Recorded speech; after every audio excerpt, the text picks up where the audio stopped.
Family সম্পূর্ণ সবাই একদম আমার উপরেই তাকাই থাকে। তো ফ্যামিলি থেকে তাকাই আমি লেখাপড়া বেশি দূর চালাইতে পারি নাই। আর আমি যে কাজ করি আমার 24 আওয়ার্স কাজ করা লাগে, ঠিক আছে। কারণ আমার টার্গেট হয়েছে আমার ফ্যামিলি অন্তত কেউ যেন না খেয়ে না থাকে। আমার ফ্যামিলির দুমুঠো ভাত আমার তাদের পেটে দেওয়া লাগবে, এই চিন্তাটা সব সময়। এই জন্য আমি লেখাপড়া বেশি দূর করতে পারিনি, কারণ লেখাপড়া সময় দিলে আমি কাজকে সময় দিতে পারবো না, কাজকে সময় দিলে লেখাপড়াকে সময় দিতে পারবো না। আর লেখাপড়া করলে করার মতো করতে হবে। দেখা যায় আমি আপনার অনার্স কমপ্লিট করলাম, কিন্তু আমার সার্টিফিকেট আছে, সার্টিফিকেটের জোর নাই। কারণ কিসের জন্য আমি লেখাপড়াটা এভাবে গুরুত্ব দিয়ে করতে পারি নাই। এই জন্য লেখাপড়াটা আমি সময় দিতে পারি নাই, আমি কাজকে সময় দিচ্ছি। আমার ফ্যামিলিকে আমি কিছু একটু ভালো খাবারের কি ব্যবস্থা করে দিচ্ছি। এটাই।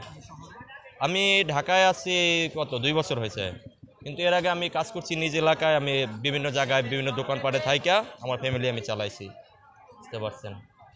কারণ আমার বাবা সে কাজ করছে এক সময়, কিন্তু তার ওই যে কোনো একটা সমস্যার কারণে তার চাকরি চলে গেছে, ঠিক আছে। সে গার্মেন্টস চাকরি করছিল, তা আমার চাচা আবার পিএমআর ছিল, তো তা সে নিয়ে ওনারে দিয়ে দিয়েছে।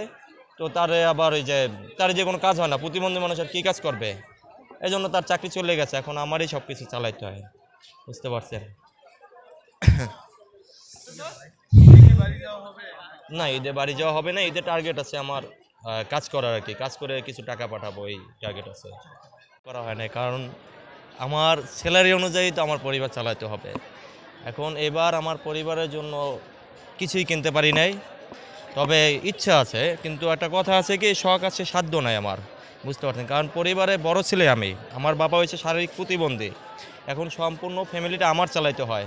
তারপর ছোটো ভাইটা বলছে যে এবার ঈদের মার্কেট মনে হয় করা হবে না। ওইটা খারাপ লাগছে খুব। ফোন দিচ্ছে, ভাই আমার জন্য কি একটা শার্ট কেনা যাবে না।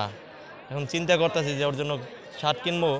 আর ওরও তো একটা চয়েস আছে, ওরও তো একটা চাহিদা আছে, তাই না। ওরে তো যেমন তেমন একটা কিনে দিলেও তো আর হবে না, ও তো 5টা মানুষের সাথে চলাফেরা করে। এই হিসাব করে এখন চিন্তা করতেছি, এখন বাড়ি টাকা পাঠাবো, নাকি ওরে শার্ট কিনে দেবো, নাকি আমার বোনের কিছু দেবো, নাকি বাপ মার জন্য কিছু দেবো। দেখা যায় এখন যদি মার্কেট করি, আমি স্যালারি পাইছি কত, মানে 17,000 টাকা পাইছি, স্যালারি কম ছাড়ছে, ঠিক আছে। এখন এখান থেকে 15,000 টাকা বাড়ি পাঠাই দিছি, বুঝতে পারছেন। এখন আছে আমার দ্বারে 2,000 টাকা আছে, ওটা দিয়ে এখন আমার ম্যাচ চালাইতে হবে, এখানে আমার খাইতে হবে।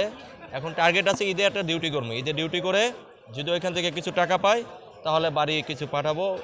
আর দেখি বাবা মাকে বলছি যে একটা ছোটো ভাইকে অন্তত, যে জায়গায় ও তো ছোটো মানুষ, ও তো বোঝে না, ও 12-13 বছর বয়স, ওর জন্য একটা শার্ট কিনতে বলছি। এছাড়া আর আমার কোনো বাজেট নাই আর কি, বুঝতে পারছেন। কারণ আমার ফ্যামিলির না, নিজের জন্য কিছুই নেই, নিজের জন্য আসে এই যে কোম্পানির শার্ট, এছাড়া আর কিছুই নাই, ঠিক আছে।